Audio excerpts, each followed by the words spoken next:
ரொம்பவே டேஸ்ட்டான கிறிஸ்பியான கட்லெட் எப்படி செய்யலாம் பார்க்கலாம் வாங்க. கட்லெட் செய்கிறதுக்கு நான் 2 பெரிய சைஸ் உருளைக்கிழங்கு எடுத்து நல்லா வேக வச்சு எடுத்துக்கிட்டேன். நெக்ஸ்ட்டு ஒரு 5 ஸ்லைஸ் ப்ரெட் எடுத்துக்கோங்க. ப்ரெட் எடுத்து அதோட கார்னர்லாம் கட் பண்ணிக்கோங்க. நெக்ஸ்ட்டு வேக வச்ச உருளைக்கிழங்குல தோலெல்லாம் எடுத்துகிட்டு நல்லா ஸ்மாஷ் பண்ணி எடுத்துக்கோங்க. அதில் சேர்க்கறதுக்கு தேவையான பொருட்கள் என்கிட்ட 2 கார்ன் இருந்துச்சு, அதை நல்லா வேக வச்சு எடுத்துக்கிட்டேன். நெக்ஸ்ட்டு 2 பெரிய சைஸ் வெங்காயம் எடுத்துக்கோங்க, நல்லா சாப் பண்ணி எடுத்துக்கோங்க. நெக்ஸ்ட்டு 2 பச்சை மிளகா காரத்துக்கு எடுத்துக்கோங்க, அதையும் நல்லா சாப் பண்ணி எடுத்துக்கோங்க.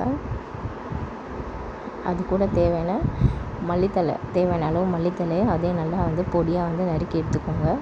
நம்ம இப்போ ஸ்மாஷ் பண்ணி வச்சுருந்த உருளைக்கிழங்குல நம்ம எடுத்து வச்ச பொருள் எல்லாத்தையும் ஒன்றா போட்டு மிக்ஸ் பண்ணிக்கோங்க.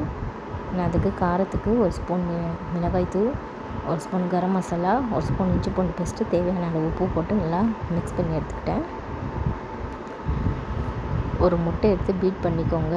முட்டை எடுத்து பீட் பண்ணிக்கிட்டு நம்ம செஞ்சு வச்ச கட்லெட்டை முட்டையில் டிப் பண்ணி எடுத்துக்கணும். ப்ரெட் கிராம்ஸில் போட்டு பரட்டி எடுத்து வச்சுக்கோங்க. நெக்ஸ்ட்டு கடாயை அடுப்பில் வச்சு அது காஞ்சதுக்கப்புறமா எண்ணெய் காஞ்சதுக்கப்புறமா நம்ம செஞ்சு வச்ச கட்லெட்டை போட்டு நல்லா பொரிச்சு எடுத்தால் சுவையான கட்லெட் ரெடி.